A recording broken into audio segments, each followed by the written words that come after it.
انسان کب کہاں کس گھرانے میں پیدا ہوگا یہ اس کے ہاتھ میں نہیں ہوتا۔ اسی طرح مجھے بھی اختیار نہیں تھا کہ میں اپنی مرضی سے اپنے ماں باپ کو چن سکوں یا اس کوکھ کا انتخاب کر سکوں جہاں سے مجھے جنم لینا تھا۔ اگر میری پیدائش میری مرضی سے ہوتی تو میں کبھی اس عورت کا انتخاب نہ کرتی جس کی میں بیٹی تھی، کیونکہ میری ماں ایک ایسی عورت تھی کہ جس کا نام میرے لیے ساری عمر کا روگ بن چکا تھا۔ تم نغمہ جان کی بیٹی ہو نا؟ یہ وہ الفاظ تھے جنہوں نے میری سانسوں کو روک دیا تھا۔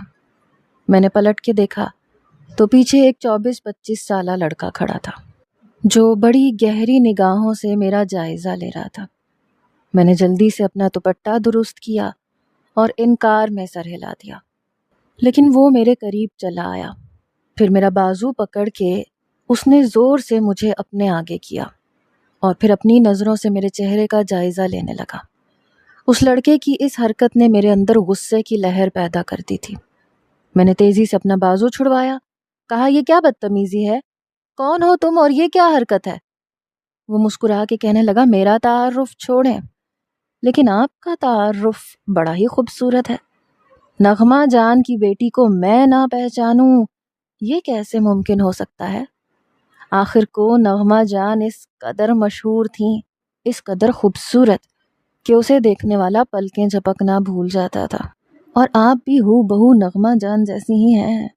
ایسا لگتا ہے کہ قدرت نے آپ دونوں کو ایک ہی سانچے سے بنایا ہو، اس لیے آپ کو آپ کا تعارف کروانے کی ضرورت نہیں، کیونکہ میں ایسے ہی جان گیا ہوں کہ آپ نغمہ جان کی ہی بیٹی ہیں۔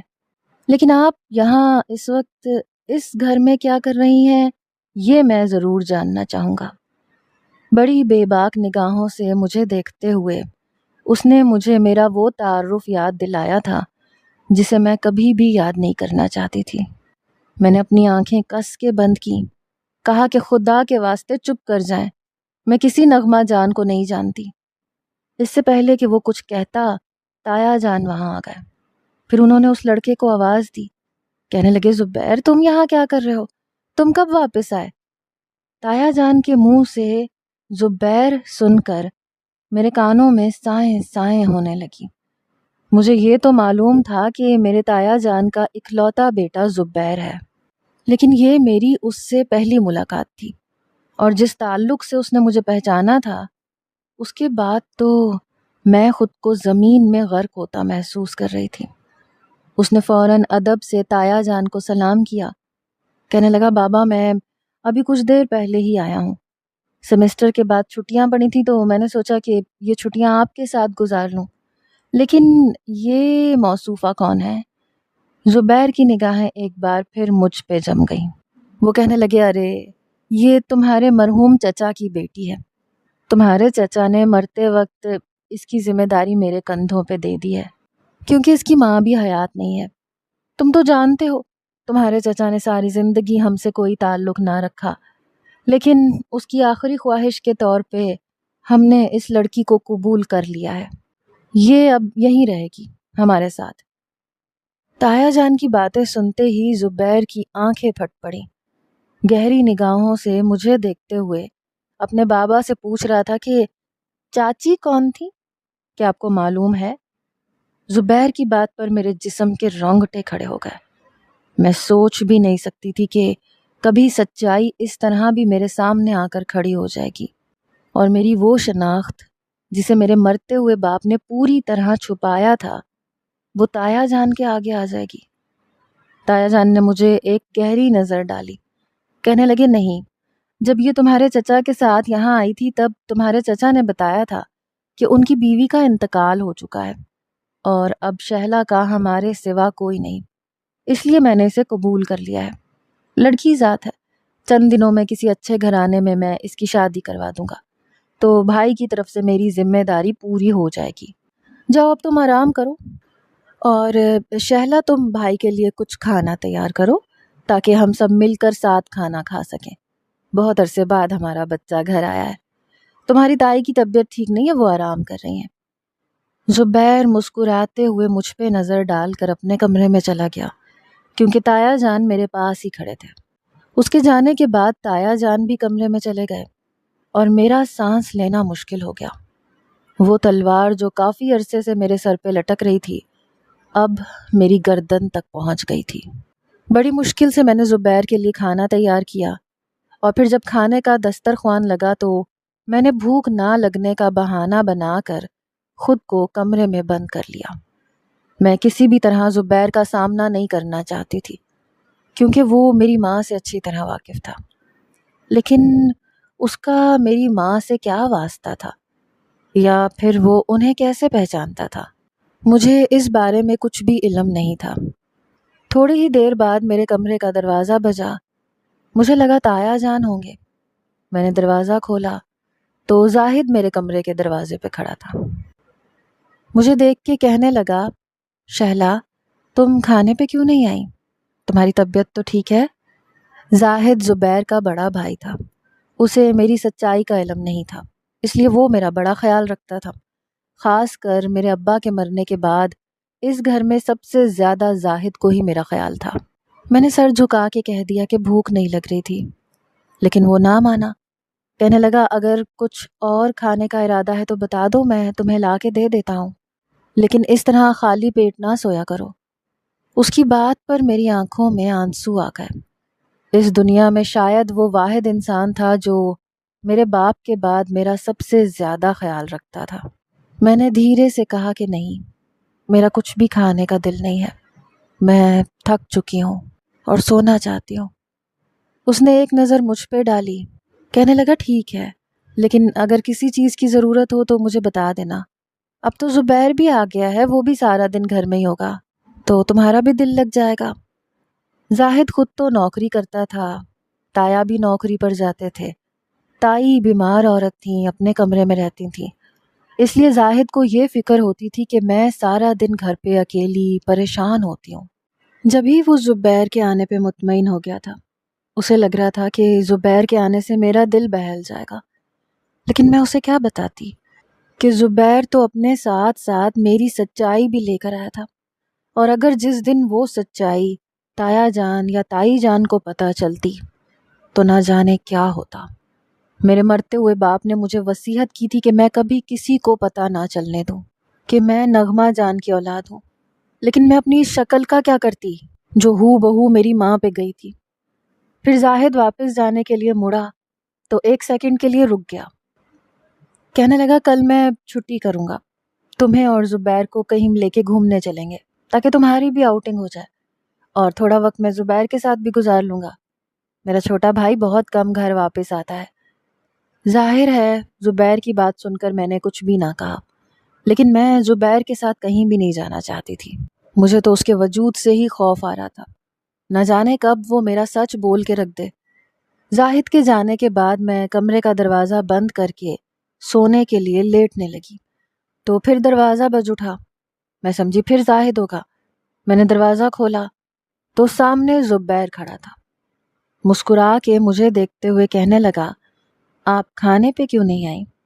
اب تو لگتا ہے آپ کو دیکھے بغیر میرا گزارا نہیں ہوگا۔ زبیر کے اس جملے پر میں پوری طرح سے گڑبڑا گئی۔ میں نے اسے بھی وہی جواب دیا کہ مجھے بھوک نہیں ہے، اور کمرے کا دروازہ بند کرنے لگی تو وہ زبردستی اندر آ گیا۔ پھر میرے بہت نزدیک آ کے کہنے لگا، آپ نے میرے ماں باپ کو اپنی ماں کے بارے میں کیوں نہیں بتایا؟ انہیں پتا ہونا چاہیے نا کہ آپ مشہور طوائف نغمہ جان کی بیٹی ہیں۔ انہیں بھی تو پتا چلے کہ انہوں نے کس لڑکی کو اپنے گھر میں پناہ دی ہے۔ کل کو اگر یہی بات کسی اور سے ان کو پتا چلی یا کسی اور کو پتا چلی تو ہماری کتنی بدنامی ہوگی۔ آپ تو ویسے بھی ہو بہو اپنی ماں جیسی ہیں، آپ کو پہچاننا بھلا کیا مشکل ہے؟ آپ کی وجہ سے ہم شریف لوگوں کی عزت پر بھی داغ لگ جائے گا۔ زبیر کی بات سن کے میرا خون کھول اٹھا تھا۔ میں نے غصے میں کہا کہ اگر تم اتنے ہی شریف ہوتے تو نغمہ جان کو نہ پہچانتے۔ ایک طوائف زادی کو پہچاننے کے لیے ایک شریف مرد کو اپنی عزت کوٹھے کے باہر چھوڑنا پڑتی ہے۔ کوٹھے میں جانے والا مرد ہرگز بھی شریف اور عزت دار نہیں ہوتا، اس لیے خود کو عزت دار ثابت کرنے کی کوشش نہ کرو۔ اگر تم نغمہ جان سے واقف ہو تو پھر یقیناً تم ایک با کردار انسان نہیں ہوگے۔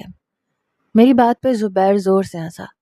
کہنے لگا ہاں میں بالکل بھی نہیں ہوں شریف مرد، لیکن میرا باپ اور میرا بھائی بہت شریف ہے۔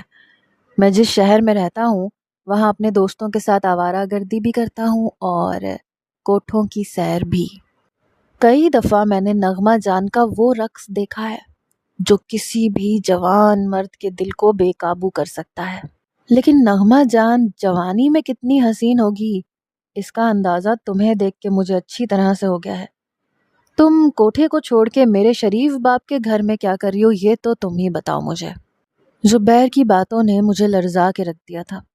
میں نے غصے میں کہا کہ نغمہ جان میری ماں ضرور تھی، لیکن میں کبھی اس کے ساتھ نہیں رہی۔ میں ہمیشہ اپنے باپ کے ساتھ رہی ہوں۔ میرا کسی کوٹھے سے کوئی واسطہ نہیں ہے، اور میرے باپ نے مرتے ہوئے میری ذمہ داری تایا جان کو دی ہے۔ اپنے جذبات پر قابو پاتے میں نے اپنے طور پہ زبیر کو خاموش کروانے کی کوشش کی، لیکن وہ کسی طور پیچھے ہٹنے کو راضی نہیں تھا۔ میری بات سن کر وہ مسکراتے ہوئے کہنے لگا، تمہاری رگوں میں خون تو ایک طوائف کا ہی ہے نا، تو پھر تم خود کو شریف یا عزت دار کیسے کہہ سکتی ہو؟ اور کیا پتا تم چچا کی بیٹی ہو بھی یا نہیں؟ نغمہ جان کے تو کئی مردوں سے تعلقات تھے، ہو سکتا ہے کسی اور کی ناجائز اولاد کو نغمہ جان نے میرے چچا کے کندھوں پہ ڈال دیا ہو۔ سنا ہے میرے چچا سیدھے سادے اور شریف انسان تھے، کسی لڑکی کی محبت میں گھر چھوڑ گئے تھے۔ یقیناً وہ لڑکی بھی تمہاری ماں نغمہ جان ہی ہوگی۔ زبیر نے ماضی کا ہر زخم کریدنے کی کوشش کی تھی۔ وہ اپنی چال میں کامیاب ہو گیا تھا، کیونکہ میری آنکھوں سے آنسو بہنے لگے تھے۔ اپنی ماں کا تعارف مجھے گالی لگتا تھا، اور زبیر وہی گالی مجھے دے رہا تھا۔ میں نے انگلی اٹھائی اور اسے تنبیہ کی کہ وہ دوبارہ نغمہ جان کا نام نہ لے۔ میرا نغمہ جان سے کوئی تعلق نہیں ہے۔ میں اسے کمرے سے باہر نکالنا چاہتی تھی، لیکن زبیر نے ایک دم ہی بے باک سی حرکت کی، میرے گلے سے دوپٹہ کھینچ کے نیچے پھینک دیا، پھر گہری نظروں سے میرا جائزہ لیتے ہوئے کہنے لگا، جوانی اور حسن تم پہ بھی ٹوٹ کے برسا ہے۔ اپنی ماں کی طرح رقص کرو گی تو نہ جانے کتنے مردوں کی سانسیں تھم جائیں گی۔ یہ سنتے ہی میں نے ایک زوردار تماچا زبیر کے منہ پہ مارا اور اپنا دوپٹہ اٹھا کے اپنے سینے پہ ڈالتی میں نے اسے کمرے سے دھکیل کے نکال دیا تھا۔ کمرے کا دروازہ بند کر کے میں بستر پر اوندھی لیٹی زور زور سے رونے لگی تھی۔ ماضی میرا پیچھا چھوڑتا ہی نہیں تھا۔ کتنی بار سوچا تھا کہ اب میں سکون کی زندگی گزاروں گی، لیکن پھر کوئی نہ کوئی میرا چہرہ پہچان جاتا اور میری زندگی دو بھر کر دیتا۔ تایا جان کے گھر آ کے کچھ مہینے سکون کے گزرے، اب زبیر میرے سر پہ سوار ہو گیا، اور اب تو یہ خوف مجھ پہ طاری تھا کہ اگر سچائی تایا جان یا زاہد کو پتہ چلتی تو وہ لوگ میرے ساتھ نہ جانے کیا سلوک کرتے، میرے سر سے یہ چھت بھی چھن جاتی۔ اسی ڈر نے مجھے رونے پہ مجبور کر دیا تھا۔ ساری رات میری ایسے ہی گزر گئی۔ میں اپنے مرحوم باپ کو یاد کر رہی تھی جس نے ہمیشہ میرے لیے ایک ڈھال کا کام کیا تھا۔ یہ سچ تھا کہ میرے باپ کو ایک طوائف زادی سے محبت ہوئی تھی اور اسی سے شادی کرنے کے لیے میرے باپ نے اپنا گھر چھوڑا تھا، لیکن وہ چاہ کر بھی میری ماں کو عزت کی زندگی نہیں دے سکا تھا۔ نغمہ جان کا نام، اس کا چہرہ، اس کی پہچان تھا۔ میری ماں جہاں کہیں بھی جاتی لوگ اسے طوائف کہتے، پیسوں کی پیشکش کرتے۔ پھر میرا باپ میری ماں کو لے کے دوبارہ سے گھر بدل لیتا۔ ہم کتنے ہی گھر بدل چکے تھے، میری پیدائش بھی ہو گئی، لیکن میری ماں کا تعارف ہمارے ساتھ ساتھ تھا۔ اور پھر ہماری زندگی میں ایک ایسا وقت آیا جب میری ماں دوبارہ کوٹھے کی زینت بن گئی۔ میرے باپ کو کینسر ہو گیا، انہیں علاج کے لیے پیسوں کی ضرورت تھی۔ پیسوں کا انتظام نہ ہوا تو میری ماں نے دوبارہ سے رقص کی محفلوں میں حصہ لینا شروع کر دیا۔ جو پیسہ ملتا اس سے میرے باپ کا علاج ہوتا۔ میرا باپ میری ماں کے اس فیصلے کے خلاف تھا، لیکن میری ماں کو میرے باپ سے اتنی محبت تھی کہ اس نے دوبارہ اپنے ماضی کو چن کے میرے باپ کو نئی زندگی دینے کی کوشش کی تھی۔ کئی سالوں چلنے والے علاج کے باوجود میرے باپ کا کینسر ختم تو نہیں ہوا، البتہ وہ موت سے لڑتے لڑتے زندگی گزارنے لگے۔ میں نے اکثر اپنے باپ کو راتوں میں چھپ کے روتے دیکھا تھا۔ جب میری ماں کوٹھے پہ جاتی تھی تو میرا باپ سارا وقت بے چین رہتا تھا، روتا رہتا کہ اس کی وجہ سے دوبارہ نغمہ جان اسی گندگی کی دلدل میں اتر گئی جس سے نکالنے کے لیے میرے باپ نے اس سے شادی کی تھی۔ میری ماں نے یہ فیصلہ کتنی مجبوری میں کیا تھا یہ صرف اور صرف میں اور میرا باپ جانتے تھے۔ ہم چاہا کر بھی لوگوں کو یہ نہیں بتا سکتے تھے کہ نغمہ جان ایک شریف عورت ہے اور وہ بھی شرافت کی زندگی گزارنا چاہتی ہے۔ پہلے اسے لوگوں نے اغوا کر کے کوٹھے کی زینت بنایا، دوسری بار حالات نے مجبور کر کے۔ میری ماں کوٹھے کی زینت بنی رہی، یہاں تک کہ ایک رات اچانک سے وہ ہارٹ اٹیک سے اس دنیا سے چلی گئی۔ وہ جو میرے باپ کی زندگی کے لیے اپنا آپ گنوا بیٹھی تھی، وہ اتنی خاموشی سے یہ دنیا چھوڑ گئی کہ میرے باپ کو یقین ہی نہیں آیا۔ کئی سالوں پہلے ڈاکٹروں نے میرے باپ کو جواب دیا تھا، لیکن وہ آج بھی زندگی اور موت کے بیچ کشمکش میں تھا۔ مگر میری ماں جو بالکل ٹھیک ٹھاک نظر آتی تھی، وہ نہ جانے کب سے اندر ہی اندر جنگ لڑ رہی تھی، اور پھر اس جنگ سے ہار کر وہ موت کی آغوش میں چلی گئیں۔ یہ صدمہ میرے باپ پہ بری طرح ٹوٹا۔ میرا باپ مجھے لے کے وہ شہر ہی چھوڑ کے یہاں آ گیا جہاں میرے تایا جان کا گھر تھا۔ میرے باپ کو پتا تھا کہ وہ زیادہ عرصے کے مہمان نہیں ہے، اسی لیے میرے باپ نے مجھے تایا جان کے حوالے کر دیا اور ماضی کی کوئی بات ان کے آگے نہ کی، نہ ہی میری ماں کا کوئی ذکر یا حوالہ دیا۔ اسی لیے تایا جان میری شناخت سے واقف نہیں تھے۔ لیکن یہ زبیر نہ جانے کہاں سے ناسور بن کے میری زندگی میں آ گیا تھا، اور اب مجھے خوف تھا کہ کہیں سارا سچ دنیا کے سامنے نہ آ جائے اور لوگ مجھے بھی نغمہ جان بننے پہ مجبور نہ کر دیں۔ میں نے اپنی ماں کو ایک طوائف کے روپ میں ہمیشہ مجبور پایا تھا۔ وہ کبھی اپنی خوشی سے رقص نہیں کرتی تھی، نہ اپنی خوشی سے کسی غیر مرد کے بستر تک جاتی تھی۔ لیکن اس بات پہ بھلا کس کو یقین آنا تھا؟ آنے والے چند دن میں نے کسی چور کی طرح گزارے تھے۔ میں بس کام کرتی اور اپنے کمرے میں بند ہو جاتی۔ میری یہی کوشش ہوتی کہ کسی بھی طرح میرا زبیر سے سامنا نہ ہو۔ میں چاہتی تھی کہ وہ واپس چلا جائے اور یہ قصہ دوبارہ سے دب جائے۔ لیکن زبیر کی چھٹیاں پورے 2 مہینے کی تھی اور ابھی تو صرف 1 مہینہ گزرا تھا۔ زاہد نے میرے بدلے ہوئے رویے کو اچھی طرح محسوس کیا تھا۔ وہ اکثر میرے کمرے میں آ جاتا، مجھ سے بات چیت کرتا، پوچھنا چاہتا تھا کہ مجھے ہوا کیا ہے، لیکن میں ہمیشہ طبیعت کی خرابی کا بہانہ بناتی۔ کئی دفعہ زاہد نے مجھے ڈاکٹر کے پاس چلنے کو بھی کہا، لیکن میں نے انکار کر دیا۔ مجھے لگا تھا کہ چوہے بلی کے اس کھیل سے میں خود کو بچا لوں گی، لیکن کچھ ہی دنوں بعد یہ میری غلط فہمی ثابت ہوئی۔ تایا جان کے کسی دوست کے بیٹے کی شادی تھی۔ وہ اور زاہد شادی میں گئے تھے۔ تائی جان دوائیاں لے کے اپنے کمرے میں تھی اور میں نے خود کو اپنے کمرے میں لاک کیا ہوا تھا کیونکہ زبیر گھر پہ ہی تھا۔ کچھ ہی دیر بعد زبیر نے کمرے کا دروازہ بجایا۔ اس کی بدحواس سی آواز سنائی دی۔ کہنے لگا، اماں کی طبیعت خراب ہو گئی ہے، ہسپتال لے کے جانا ہوگا۔ یہ سن کے میں گھبرا گئی کیونکہ تائی جان کی طبیعت واقعی صبح سے خراب تھی۔ وہ پیرالائز تھیں اور ان کا بلڈ پریشر بہت ہائی تھا۔ میں نے ڈر کے کمرے کا دروازہ کھولا تو زبیر اچانک ہی کمرے کے دروازے کو دھکیل کے اندر آیا اور دروازہ بند کر دیا۔ میرے قریب آ گیا۔ اس کی اس حرکت پر میں پوری طرح گنگ ہو کے رہ گئی۔ بڑی مشکل سے میرے منہ سے یہ الفاظ نکلے اور میں نے کہا کہ یہ کیا بدتمیزی ہے زبیر؟ تائی جان کی طبیعت خراب ہو رہی ہے تو ہمیں ہسپتال جانا چاہیے، تم یہاں میرے کمرے کے اندر کیوں آ گئے ہو؟ وہ کہنے لگا، اماں تو بہت گہری نیند میں سو رہی ہیں، گھر میں میرے اور تمہارے سوا اس وقت اور کوئی نہیں، بہتر یہ ہے کہ آج کی رات تم خود کو میرے حوالے کر دو۔ تم نے تو مجھے غیر ہی سمجھ لیا ہے، میں کوئی غیر نہیں ہوں، تمہارے تایا کا بیٹا ہوں۔ جب سے مجھے پتا چلا ہے کہ تمہاری رگوں میں ایک طوائف کا خون ہے، میرا دل چاہتا ہے کہ میں بھی تم سے اپنے جذبات کو تسکین پہنچا لوں۔ تم جتنے پیسے کہو گی میں دے دوں گا، تمہاری مرضی کے مطابق تمہاری قیمت لگاؤں گا، بس آج کی رات میرے نام کر دو۔ میرے تایا جان کافی پیسے والے آدمی تھے اور وہ باپ کی دولت پر ہی میرے سامنے اکڑ کے کھڑا تھا۔ میں نے اس کے منہ پہ تھوکا تو وہ غصے کے عالم میں میرے قریب آ گیا اور پھر بڑی بے باکی سے میرے قریب ہوتے، میرے دوپٹے کو کھینچتے مجھے اپنے بازوؤں میں جکڑ لیا۔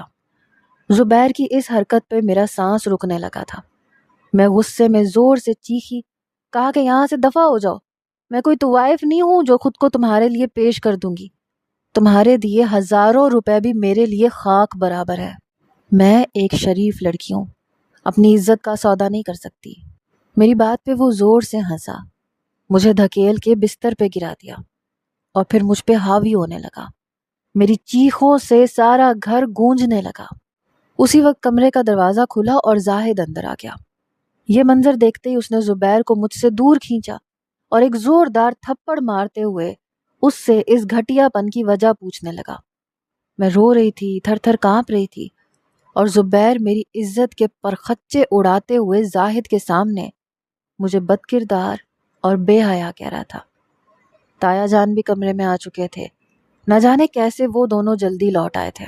زبیر نے ان دونوں کے سامنے یہ راز کھول دیا کہ میں نغمہ جان کی بیٹی ہوں، میری ماں ایک طوائف ہے اور میں نے خود اسے اپنی طرف مائل کیا ہے۔ میں اپنی ماں کے نقش قدم پہ چلنے والی ایک بے حیا لڑکی ہوں۔ زبیر کے لفظوں نے میرے قدموں تلے سے زمین کھینچ لی تھی۔ اس نے تو تایا جان کے سامنے مجھے شرم سے زمین میں گڑ جانے پہ مجبور کر دیا تھا۔ مجھے یہ سوچ کے خوف آ رہا تھا کہ میں تایا جان کے سوالوں کا کیا جواب دوں گی۔ زاہد مجھ سے میری ماں کے بارے میں پوچھے گا تو میں کیا کہوں گی؟ لیکن زاہد نے مجھ سے کوئی بھی سوال کرنے کے بجائے زبیر سے پوچھا تھا کہ وہ نغمہ جان کو کیسے جانتا ہے، اور یہ وہ سوال تھا جس نے زبیر کے منہ پہ تالا لگا دیا۔ وہ یہ کہہ بھی نہیں پایا تھا کہ وہ طوائفوں کے اڈوں پہ جاتا ہے اور خوب عیاشی کرتا ہے۔ وہ ایک دم خاموش ہو گیا۔ زاہد نے اس کا گریبان پکڑا، کہنے لگا، بتاؤ تمہیں کیسے معلوم ہوا کہ نغمہ جان ایک طوائف ہے؟ تم نے نغمہ جان کو کہاں دیکھا؟ تم کیسے پہچانتے ہو کہ شہلا نغمہ جان کی بیٹی ہے؟ زاہد نے ایک اور تھپڑ زبیر کے منہ پہ مارا، کہنے لگا، اپنا سامان باندھو اور واپس ہاسٹل دفع ہو جاؤ۔ تم جیسے بد کردار مرد کی اس گھر میں کوئی جگہ نہیں ہے جو ایک لڑکی کی عزت پہ ہاتھ ڈالے۔ شہلا کی ماں نغمہ جان ہے، یہ بات میں بھی جانتا ہوں اور بابا بھی، لیکن ہم نے کبھی اس بارے میں شہلا سے کوئی بات نہیں کی کیونکہ اس میں اس کا کوئی قصور نہیں ہے، وہ پاک دامن ہے، ہمارے لیے اتنا کافی ہے، اور پچھلے کئی مہینوں سے وہ اس گھر میں ہمارے ساتھ ہے۔ ہم نے اسے کبھی نہ بے حیا دیکھا ہے، نہ اس میں کوئی بری عادت پائی ہے، لیکن تمہاری عادتوں سے ہم اچھی طرح سے واقف ہیں۔ جس طرح سے تم نے اس کی عزت پہ حملہ کیا ہے، یہ بات اچھی طرح سے واضح ہو گئی ہے کہ گھٹیا اور بد کردار کون ہے۔ تم واپس ہاسٹل جاؤ اور اپنے آوارہ دوستوں کے ساتھ اپنی زندگی گزارو۔ زاہد نے زبیر کو جو باتیں سنائی تھیں انہوں نے مجھے دنگ کر دیا تھا۔ مجھے اندازہ ہی نہیں تھا کہ تایا جان اور زاہد میری سچائی سے واقف ہیں۔ تایا جان نے خود زبیر کو گھر سے نکالا تھا، مجھے کہا کہ وہ مجھے اپنی بہو بنانا چاہتے ہیں۔ وہ میری مرضی پوچھ رہے تھے کیونکہ وہ میری اور زاہد کی شادی کروانا چاہتے تھے۔ زاہد مجھے روز اول سے ہی پسند کرتا تھا، لیکن میں نے اپنے دل پہ اس لیے پہرے بٹھائے تھے کیونکہ میں نغمہ جان کی بیٹی تھی۔ لیکن جب تایا جان کو اور زاہد کو اس بات پہ کوئی اعتراض نہیں تھا تو میں کیوں انکار کرتی؟ 2 دن بعد ہی میری اور زاہد کی سادگی سے شادی ہو گئی۔ تایا جان کو تائی جان کے لیے ایک اچھی اور نیک بہو کی ضرورت تھی جو ان کا خیال رکھ سکتی، اور میں ایک اچھی بہو نہیں بلکہ ایک اچھی بیٹی بن کر تائی جان کا خیال رکھنا شروع کر چکی تھی۔ آج میں اور زاہد ایک اچھی زندگی گزار رہے ہیں۔ مجھے زاہد پر بہت فخر محسوس ہوتا ہے، جس نے میرے ماضی پہ تھوکنے کے بجائے میرے مستقبل کو محفوظ بنانا ضروری سمجھا، اور اسی کی وجہ سے آج میں ایک عزت دار زندگی گزار رہی ہوں۔ ضروری تو نہیں کہ طوائف کی بیٹی کو بھی کوٹھے میں ہی ساری زندگی گزارنی پڑے۔ اگر مرد زاہد جیسا ہو تو مجھ جیسی لڑکیوں کی بھی زندگی چمک جاتی ہے۔